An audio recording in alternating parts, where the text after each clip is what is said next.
Ahoy there, Captain Benzie here, coming at you with another video for Eve Echoes. Today we're going to be going over the patch notes for the November 11th update, because there's a lot of really cool balance changes going on. I've spent a few days now since those were released on Friday. I've been making my notes, I've been doing some maths to work out exactly what these changes are actually going to mean for pilots, and I'm ready to present my thoughts.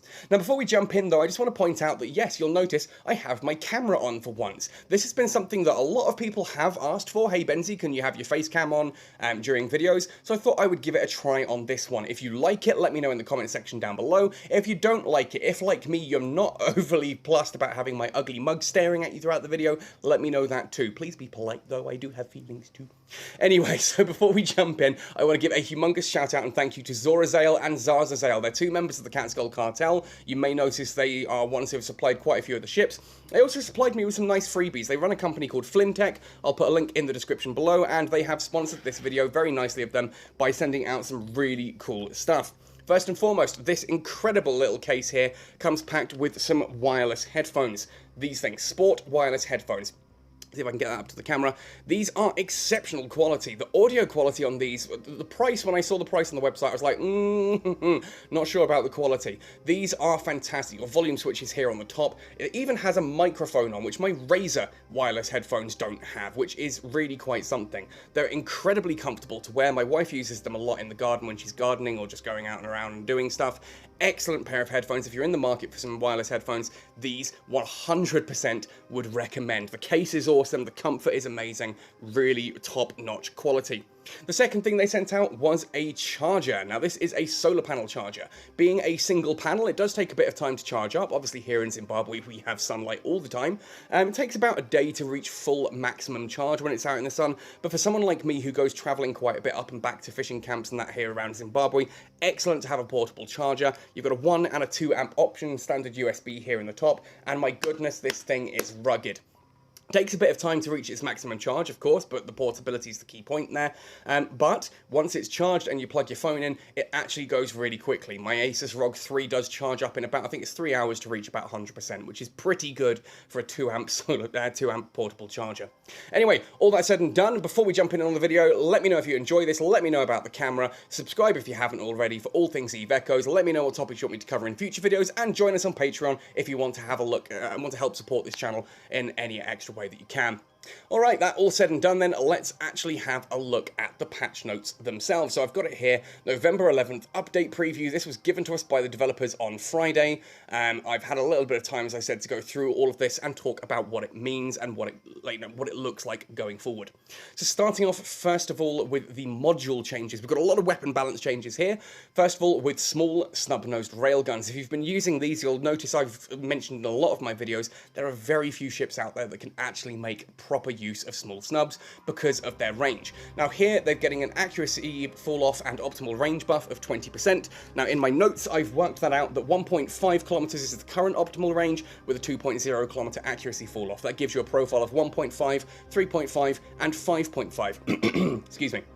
We then have, with that 20%, that takes this up to 1.8 kilometer optimal range and a 2.4 accuracy fall off. It's not huge when you look at it like that, but it takes you from 1.8 to 4.2 to 6.6. So you're now actually getting over 6 kilometers as a basic out of these things. I'll say now, all the numbers you're hearing in this video are, of course, me going in on my characters and having a look on the market. So I don't think that affects too much in the way of like how skills and that affect the guns, but do take that obviously with, this is me skilled into certain weapons, so those numbers may be slightly different from you. But basically what I'm getting at there is that the snub-nosed railguns now do actually peak at over 5 kilometers. Even their basic range, if you're at 2 kilometers now, you are much closer to optimal, which is a big difference. It means you don't have to orbit at 1 kilometer, you can now orbit at 2 and still get good DPS. Especially since, as you'll see, the next point, small laser railgun cannon damage multiplier plus 10% as well. Now, I took it upon myself again just to have a look at some of these. That means that something like a dealer small snub-nosed railgun has gone from 26.6 DPS to 29.26 DPS. That obviously is per turret, and if you've got 2 or 3 of those on a particular ship, or 4 in the case of some of the destroyers out there, if you're like fitting a catalyst with snubs, that is a big upgrade overall, especially when that's just the basic stats. Obviously, if you make the basic stats bigger by 10%, then you've got a 10% extra window that you're then applying your skill bonuses and the ship bonuses onto as well. So that is actually quite a big change. You're changing the baseline so that everything that goes onto it just becomes multitudinously bigger. I like that. Not everything, though, is buffs. The next one on the list here is small missile launcher flight time. Small missile launchers have had a slight nerf. The reduction there of 20% to the flight time should mean that you're going from about 18.75 kilometers on the range of your small missile launchers down to about 15 kilometers, just above 15 kilometers. Now, that actually means that, yes, you are still outside of Weber fire range if you are maximum range with your missiles. To me, that's a key point. Small missiles are very good when you're up close. They're very good when you're at their maximum range. They don't have any kind of fall off on the damage. So the fact that you can still use them outside of web range whilst still, you know, getting that same damage that you would if you were right next to them gives a lot of versatility and variability. Next up, those small torpedo launchers get an increase of 20%. This isn't huge because torpedoes obviously are very short range anyway.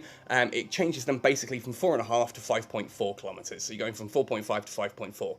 It's not a huge difference, but again, it's just enough that it means certain ships that were otherwise struggling to maintain a proper orbit in order to use torpedoes now actually can. And it's actually quite viable. Things like the Breacher and the Breacher Assault definitely become a lot more viable thanks to that, with the torpedoes going up from there.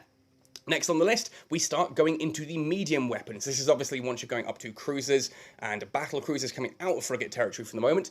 Medium laser railgun cannon damage multiplier plus 5%. This is fairly large again, fairly small. Again, it takes things like the Joust from about 31.76 up to about 35. It's not a humongous increase, but it is a nice little tweak for those of us who aren't using missiles on cruisers and things like that. You know, if you want to be using something like a Hurricane, it's a bit of extra damage on those autocannons. If you're using an Omen, it's extra damage on your lasers, that kind of thing. And speaking of lasers, medium beam laser tracking velocity plus 20% is a big one here. That takes a crossbow, for example, from 14.21 tracking to 17.05. That is a very large change, and it allows those beam lasers to actually track against smaller and faster moving targets that little bit better, which really helps something like the Omen out a little bit more if you're doing a slightly longer range build using the beams rather than pulses. Again, we get buffs to the medium snub-nosed railguns, medium this time. Optimal range and accuracy fall-off increases. Obviously, these have longer range to begin with, so that is a bigger distance overall on paper. Rather than 3 kilometer optimal range and 4 kilometer fall-off, you're now looking at about 3.6 kilometer optimal and 4.8 fall-off. Again, it doesn't sound huge on paper, but that changes the profile from 3, 7, 11 to 3.6, 8.4, 13.2. That last bit is huge. It means your optimal range is shooting up there by a good 1.5 kilometers. Just allows you to start applying that damage a little bit better. And if you're not as maneuverable, it allows you to just kind of start applying the damage better, and you don't have to be holding those really tight orbits with those. Nice little change. I think you probably could have gone a little bit higher on the medium snub-nosed railgun buff there, but I'm not complaining. A buff's a buff, you know? We'll see if it's enough. If it is, awesome. If it's not, well, they can always buff it again. Medium autocannon tracking velocity plus 10%. I'll be honest, I didn't really have a problem with medium autocannons tracking. Certainly with things like the Hurricane and using the Stabber with autocannons seem to work fine. It's still able to hit small targets absolutely fine. As long as you put a web on as well, you can hit even the fastest moving ones. That 10% there again changes a Jolt autocannon from 46.13 to 50.74. That is a big increase, and that really does help if you're going up against faster moving targets. I don't really feel personally that it needed it, but I'm not complaining that it's got it. On the flip side though, medium strike cannons have lost some of their tracking velocity a bit, which is fine. Strike cannons are supposed to be very slow to turn, and they are the literal definition of artillery. So what you're kind of looking at there, I've got it here, again with the Jolt medium strike cannon, 11.4 tracking has now dropped down to about 9.69. That means strike cannons are really going to struggle against frigates and smaller targets, and so for me that's actually a really cool thing, because it means if I'm going up against something like a Stabber that is fitted with strike cannons, they don't just hit me despite the fact that I'm tiny and fast. Really nice change, and it means that the webs don't necessarily save you right off the bat. You need to basically be webbed and something like a target painter as well. So if you are using medium strike cannons, keep them on your ship. They're still a fantastic system, especially since they're getting those little buffs elsewhere around there. Do they get buffs? Yeah, the medium laser rail cannon damage multiplier. They're getting the buffs to the damage there. It's just the tracking. You're going to want to change out one of your webs for something like one of the target painter modules now, just to really help you out against smaller targets in PvE.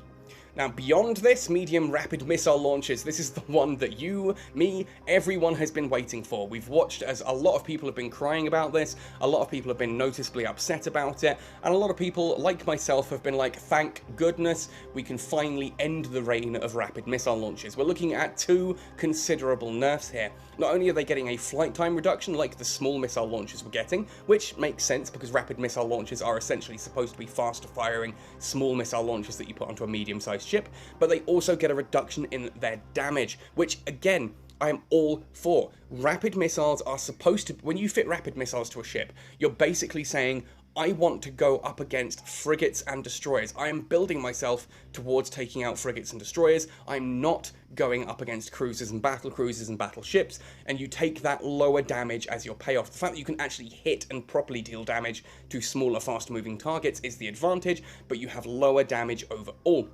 This then means that if we're looking, for example, here, something like the Challenger Medium Rapids, the range has gone from 18.75 down to about 15.93, so it's still, again, 16 kilometers, not a bad range at all, and the damage has dropped from 35 down to 29.83, so it's about 5 DPS drop. It's fairly significant. That means now Rapids are still viable. If you are using medium missiles, then Rapids are still a good option if you're going up against the smaller, faster-moving ships. If you're not, if you're going and fitting for PvE, then that's where we have here the medium missile launcher damage multiplier plus 20%, and that is humongous. That takes a Challenger medium missile launcher from 30.35 up to 36.42. Humongous increase to the damage there. This means that if you're using those medium missiles, remember, even against smaller targets, you've got more damage to apply, so even if you're only applying 50% of your damage, that's still more than you were before, if that makes sense. You've got that extra range on the medium missiles, and now things like cruisers and battle cruisers are going to be at a serious risk when someone comes along with medium missiles, but it gives you that whole sort of rock, paper, scissors of what you're going up against. And again, medium torpedo launchers get additional damage as well, and this is even bigger. That medium torpedo for the Challenger medium torpedoes, that's now 37.76 up to 45.31. That is a humongous change there, and that means that for me, using my Hound, for example, which uses medium torpedoes, the flat part, before we start looking at my skill bonuses and before we start looking at the ship's bonuses, you've gone from 37.76 times by the 3 turrets is 113.28. That is now increasing to 45.31 per launcher, which takes us to 135.93. That is a humongous increase. That's literally like 30 DPS increase. That's 30 DPS that is then increased again by the skills and by the ship bonuses as well. So it's an extra 30 that then gets scaled on top of, which makes a big difference. Seriously, stealth bombers are actually going to be quite scary now using those, using the medium torpedoes. A lot of people are fitting small missile launchers to their stealth bombers, which kind of defeats the purpose. So this is a nice little change that means that those medium torpedoes are actually going to be worthwhile. We then have large weapons, which starts making sense because we are now moving into the time where we get obviously the faction battleships coming at Tech 8, and we have things like the Naga and the Tornado that can fit the large version, the battle cruisers that can fit large modules as well. Now, this large laser railgun cannon missile damage multiplier is across the board. All large weapons are getting a buff there. The stats I've put down here, the Halberd Pulse Laser now goes from 42.23 to 50.67, the Popper Rifled Railgun goes from 38.54 to 46.25, the Jolt Autocannon is 45.99 going up to 55.18. Oh, that's a 10 DPS increase per turret, and considering that some of these ships have 8 of those.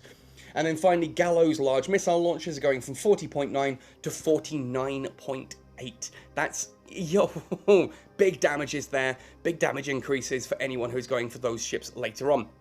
Finally then, Large Torpedo Launcher Flight Velocity plus 20% means that, for example, the Barrage Torpedoes go from 9 kilometers to 10.8. And again, that's without skills, without training, without any bonuses to the ships themselves. Very, very nice changes there for those. Medium drone HP plus 50% just means your medium drones are going to be a little bit more survivable. This I don't really think they needed, and I'm really into... This is the one change I'm in two minds about. I go up against a lot of cruisers in a frigate, and yeah, okay, we're losing some of the abilities there.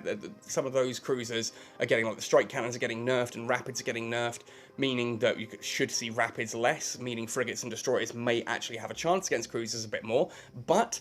that additional drone DPS, obviously every cruiser pretty much out there has a drone, and those really hurt against frigates and destroyers. Those medium drones, I honestly think apply a bit too well to the small targets, and the fact they're getting extra HP on top of this means they're harder for me to kill and actually deal with. So we'll see. We'll see. I'm in two minds about this. Obviously, I think some of those cruisers have taken quite a few hits, but then I think cruisers are in a bit too good a position anyway. I don't think those medium drones needed the extra hit points, but my opinion. Large drone HP plus 100%. I couldn't tell you. I've never used large drones. All I know is that if you're using the rattlesnake, that is one heck of a boost for you. And spoiler alert, there's more on that later. Sensor dampening strength has gone down by 20% as well, which... is slightly disappointing. Sensor dampeners are already arguably one of the weaker systems out there, one of the weaker E-War systems that were added in the October-November update. The fact that they're now making them worse... why did you include them if you're going to make them terrible and then just nerf them again? Like, people don't like the fact that you take a long time to lock on, but you don't. You don't actually take as long as you possibly could, considering that in EVE Online, sensor dampeners don't just drop the time it takes you to lock on, they also drop the range at which you can lock on, which is a key aspect of that. And the sensor dampeners here don't have that range reduction, you know, you lock on at any range. So... I don't know, to me that feels like an extra nail in the coffin of what was already a fairly dodgy module. Very... Sensor dampeners can be incredibly powerful if they're used on the right ship. A worm with a sensor dampener is excellent because it means that you can hit them and it takes them ages to lock onto your drones, and as soon as your drones start taking damage, you pull them back and you just send the drones out again. So on a drone ship, sensor dampeners were awesome. On everything else, they're very much a why bother? So I'm really not overly happy about that one. Finally though, big one for me that I'm super happy about. You'll remember when I got super excited that electronic warfare as a skill started increasing energy Nosferatu and energy neutralizer, optimal range and accuracy fall off. That to me was a big change. Here now, optimal range for energy Nosferatu and energy neutralizer increases with meta level, which means those like all those Vricolakus and Nosferatus that I've been hoarding are now actually better noticeably than the up air or the Mark 7s or the Mark 5s. You get that extra range as well, and crew ore for the win right now. Anyway then, right, let's move on to the adjustments to ship roll bonuses. There's a lot of interesting stuff here. Some of it doesn't actually affect us until we hit Tech 8, but let's have a look. There are no weapon disruptors or electronic jammers in the new modules. They've been replaced with tracking disruptors and guidance disruptors, which means the Crucifier, the Griffin, the Arbitrator, Arbitrator Covert Ops, Arbitrator 2 Covert Ops, Blackbird, Blackbird Covert Ops, Blackbird 2 Covert Ops, and the Scorpion are now getting changes. This is acceptable. This is actually quite good.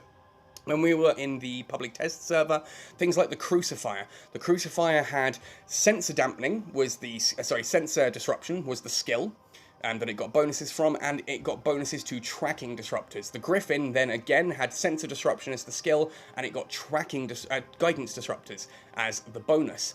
When the patch went live and we got those modules added to the game, the Griffin still got bonuses to electronic jammers, which don't exist, and the Crucifier got bonuses to weapon disruptors, which affected both the tracking and the guidance. So it's like the Griffin was useless and the Crucifier was absolutely amazing and did a little bit too much. This, but still scaled off the wrong skills, because those on live currently are using electronic warfare rather than signal disruption. That means the signal disruption skill is kind of useless still. This is the change we've been looking for. That brings us in line to what we were on the public test server. And actually, if you have a look at things like the Arbitrator Interdictor or the Blackbird Interdictor, they actually get bonuses to the correct modules. In the case of the Arbitrator, they get tracking disruption, and the Blackbird gets guidance disruption, which is exactly how it should be. Excellent. Bonus skills, we've added signal disruption and 2 other new skills, so several bonuses for disruption ships have been changed. These are the ones we're talking about here: Maulus, Crucifier, Griffin and Vigil, Arbitrator, Blackbird, Celestis and Bellicose no longer skill with electronic warfare. They now scale with signal disruption and advanced signal disruption accordingly to those. Disruption range bonus reduced. Since disruption modules have a fairly long range, this is the warp disruptors and the warp scramblers. Sorry, no, this is the, in this case, sorry, I'm jumping ahead. This is talking about, like, the E-War modules here. They've taken the optimal range increases off those. So the Maulers, the Crucifier, the Griffin, and the Vigil no longer get range bonuses to those disruption modules because they don't need it. They already have, like, a 40-kilometer optimal range. You don't need bonuses. And the Scorpion gets that reduced from a 25% increase per level down to a 10%. So rather than getting 100% additional range, it's getting 50%. Oh well. Jam strength bonus reduced. This is the one I was jumping ahead to. We've shortened the cooldown for advanced stealth ships after they decloak and lowered the jam strength bonus for several battleships. Now this means that if you're using like the Arbitrator 2 covert ops, the Blackbird 2 covert ops, Celestis 2 covert ops, and Bellicose 2 covert ops, they don't get that jammer strength bonus anymore. That's dropped from 10% down to 7.5%, but the cooldown after cloaking is reduced by 50%. This means when you decloak in those ships, you now have, it's not as good as the stealth bombers that have that instant, they can decloak and start locking. Here you're still going to have 15 seconds, but that's still better than before. These are not meant to be ambush ships. It just means that if you're jumping into, say, a PvE engagement and checking to see if there's anyone there, there's no one there, so you decide you're going to decloak and start going, you can just go in a little bit faster. Scorpion again gets disruption strength bonus change from 15 to 10%. A lot of nerfs in inverted commas to the Scorpion. Obviously the Scorpion hasn't actually released yet. No one's got a hold of the Scorpion. Don't worry about it. Really don't worry about it. It will still be fine. It's a great ship. On paper, it's still an excellent ship. I did fly it a lot in the final test. I didn't get around to doing a video on it, sadly, but still a very good ship. Don't worry about those bonuses. The Interceptor frigate changes. Again, these are Tech 8 changes, so not viable yet. Warp Scramble bonuses available. Specialized Interceptor frigates are now able to do what they're supposed to do. Thus, we removed the Stasis Webifier bonus from 8 IC frigates.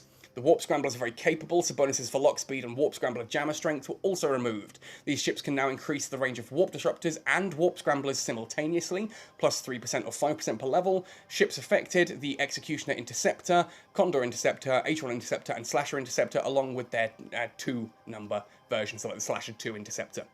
What this basically means there is that you're getting an increase to the range of Warp Disruptors and Warp Scramblers. It will be Warp Disruptors and Warp Scramblers rather than, in certain cases, certain ships had Warp Scramblers bonuses, some of them had Warp Disruptor bonuses. They now get both on those. And you'll see there that you're getting the reductions then to the extra strength and the extra lock speed on those, which in fairness kind of makes sense, but thank you NetEase for letting me do a video on all the exciting things coming in Tech 8, only to change it all. Damage range changes. The Worm. Oh, there's some fun ones here. The damage on the Worm has gone from 175% on the drones to 200% flat roll bonus. That's huge. That's a big DPS increase on what is already the highest DPS of the faction frigates, or at least was. You'll see now there's going to be some other changes here as well. To me, that makes the Worm an even better ship. The Worm already is a damn good ship for PvE, and PvP it's a little bit lacking, but those extra damage there may make it viable. The Rattlesnake goes from 425 to 450. That now means that if you're training up the large drone skills as well, you can actually push your drone damage to over 500% positive, which is terrifying, just terrifying. That means the 2 drones act like they're 12. And then the Crew War and Daredevil. Damage changed from 20% to 25%. That's per level of the skill. So rather than it being 20% per level, totaling out at 100% increase, it's now a 125% increase if you're fully trained into them, which is huge. The Daredevil, I would argue, is already the best faction frigate. Now it is actually damaging and scary as well. It has excellent control, but couldn't necessarily do much against it. Now it is actually a threat to cruiser-sized targets as well, which is quite nice. And the Crew War, you guys know how much I love my Crew War, so anything that buffs it, I'm all for. The Ashimu, Vigilant, and Vindicator damage has changed from 10% to 12%, a little bit of a bonus there for the faction cruisers. Again, considering their cost, that is kind of needed, which I'm all for. A little bit of changes there. The Ashimu, again, everyone's sleeping on the Ashimu. As far as I'm concerned, that is the best faction cruiser by a freaking margin. Damage increased by 10 to 12%. Again, that is per level, so you're going from 50% up to 60%. It's not huge, but it's nice.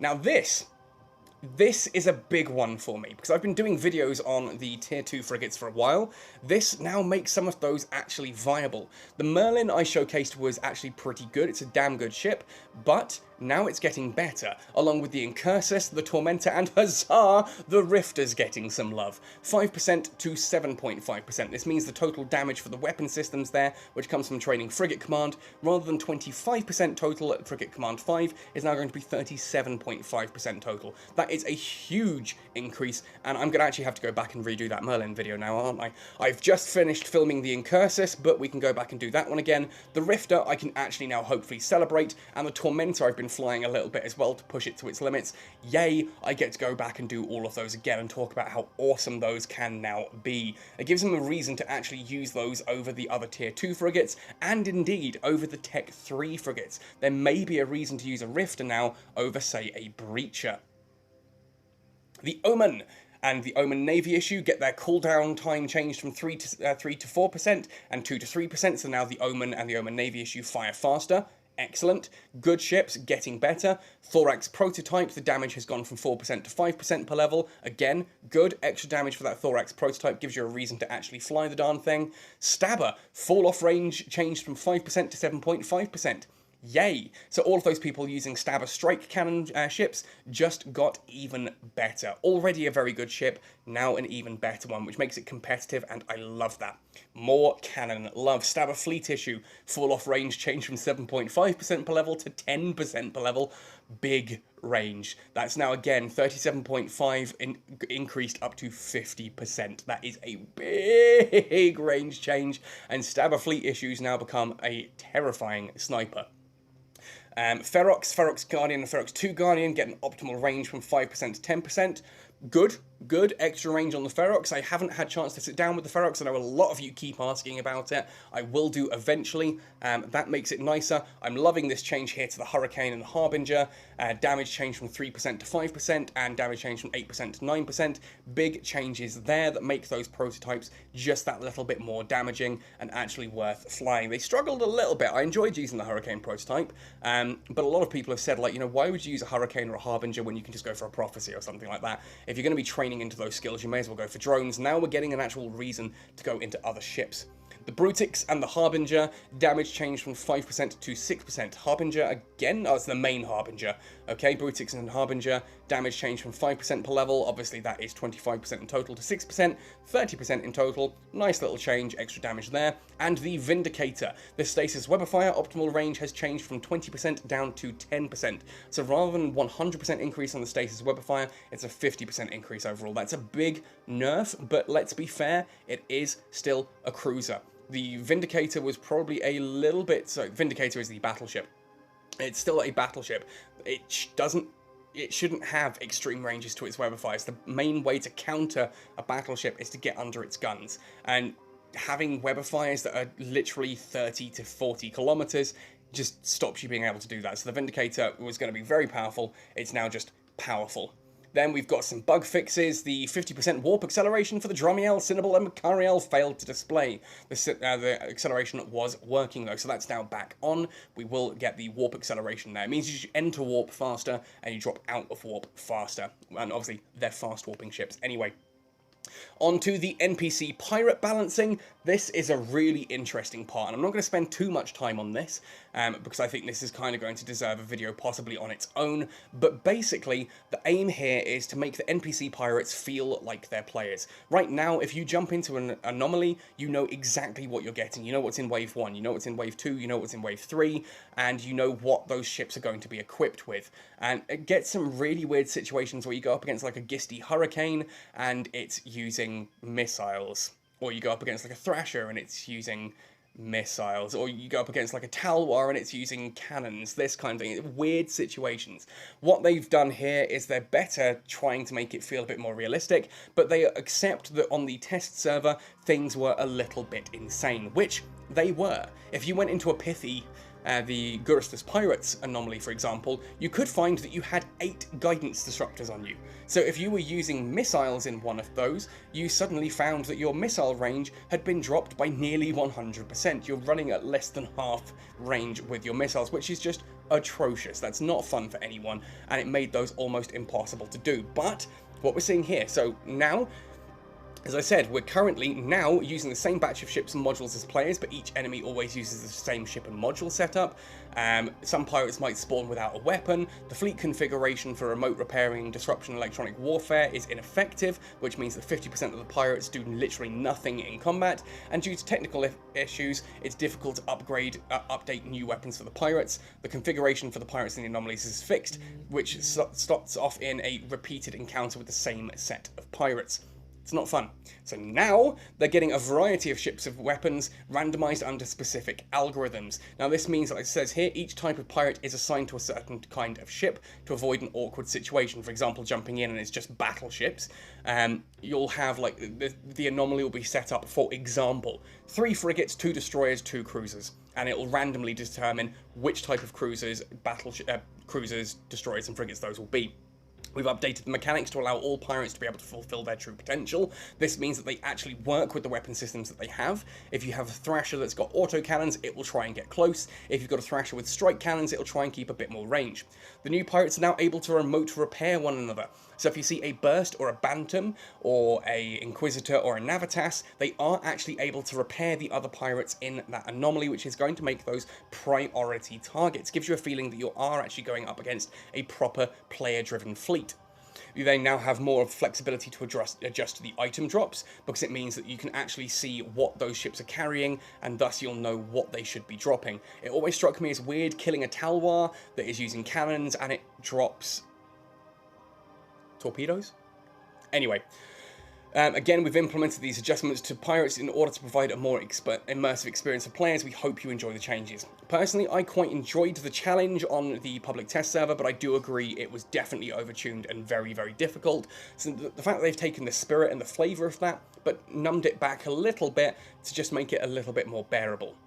There are now changes to the difficulties for encounters, normal and hard. We now have difficulty selection consisting of beginner, normal, advanced, hard, and expert. So rather than it just being you have beginner, which is tech 1 to 4, then advanced, which is 5 to 7, and then hard, which is 8 to 10, you've now got 5 different brackets there. Rebalanced the rewards for news missions, we don't know if that's up or down. Rebalanced rewards for storyline missions, again, we don't know if that's up or down. Adjusted the combat difficulty of storyline missions, added another additional wave of enemies to the combat scenarios in every storyline mission. Basically, this is the devs acknowledging that people are farming storyline missions too easily. Adding an extra wave makes them take longer, makes the farming a little less lucrative, which means those meta level 5 modules should actually increase in value a little bit, because those are going to be harder to do. And if you're basically sitting there all day just grinding the same storyline missions over and over again, that's a pretty boring way of doing things. So now you've got a dynamic fleet, and those missions are going to take a bit longer, but the loot has been adjusted as well. Added a new type of supply box, module blueprint supply box. Interesting. Greatly increased the item volume in neutral transport missions, which means if you're, like, say, taking tourists from A to B, or the fuel cells or stuff like that, those are now going to take up more of your cargo hold, so that those are designed for a very specific type of player. It's not necessarily, I'm in a Thrasher, I'm going to go off and do these combat missions, but I'm also going to do some deliveries at the same time. It's now a case of, right, I'm in a Thrasher, which means I do the combat ones. I'm in a Probe, which means I'm going to do the cargo hauling ones. It gives you that choice and more variety as a player. Completing neutral transport missions will grant you module blueprint supply boxes. Now, you thought I was just going over point 5 and just skipping it and pretending no. Completing neutral transport missions will grant you module blueprint supply boxes. This is those transport missions where, again, like you're taking tourists or fuel cells or food, that kind of thing, from station to station. They give module blueprint supply boxes. Now, what's in these module blueprint supply boxes, I hear you ask? I don't know. I don't honestly know. I would assume that's going to be things like cloaking devices, covert ops cloaking devices, any of the stuff that we already have that is built via blueprint, shield field emitters, that kind of thing. Does look like that's how we're going to be getting those. I would love that to also include drones. We can hope. But basically, I think this is a way for them to bring the cost down on those items by making them not exclusive to being in the Inquisitor and Scout anomalies. Moving them into encounters as well means more people are able to get them, more people are able to build them, more of them on the market brings the volume down so that more people are actually able to use them and enjoy them. Big, happy change if that's the case. It could be that we're getting new module, like, blueprints. Modules that, for stuff that normally only drops from rats, we might now be able to build. There's nothing on here that suggests this, but we don't know. Maybe for future, if not. And reduce the probability of listing transport missions and mining missions on the mission board. This I'm all for. As someone who is combat based, to refresh the missions, and of the 30 that are displayed, about 10 of them are mining missions and another 10 are transport missions. It kind of gets to the point where it's like I'm trying to refresh to try and get those high value like million-isk ones, and they're just not showing up, and I'm just getting mining missions and transport missions. Most people are combat players. You have to accept that most people are combat players. This means that they're building that towards those players, which, again, all for. Contract system changes, added available contracts for corporation and alliances. So corporations and alliances are now able to issue contracts across the board to everyone. Excellent for those of us who are using things like ore buyback programs or mining quotas, that kind of thing. Contracts can now be shared across all channels, so you can link those in private, alliance, corporation, that kind of thing, or even in local. Obviously you can list them in local already.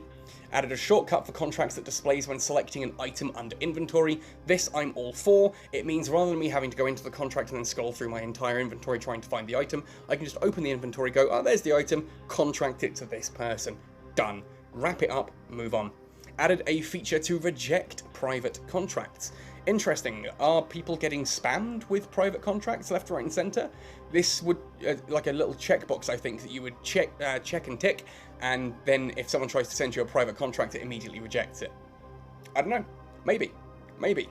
Adjusted value difference reminder. It's now a lot more noticeable in order to further reduce the possibility of players being scammed. So just again, this is the audit timers and things like that, where you're seeing that if someone is sending you a module or a ship, hey, here's your 150 billion-isk ship, and then the thing goes, oh, that looks like it might be a bit overvalued. It's enough for you to sit there and go, oh, hang on, maybe I am being ripped off. I don't know. I'm still very much in two minds about the audit timers. But there we are, that brings us then to the bottom of the patch notes.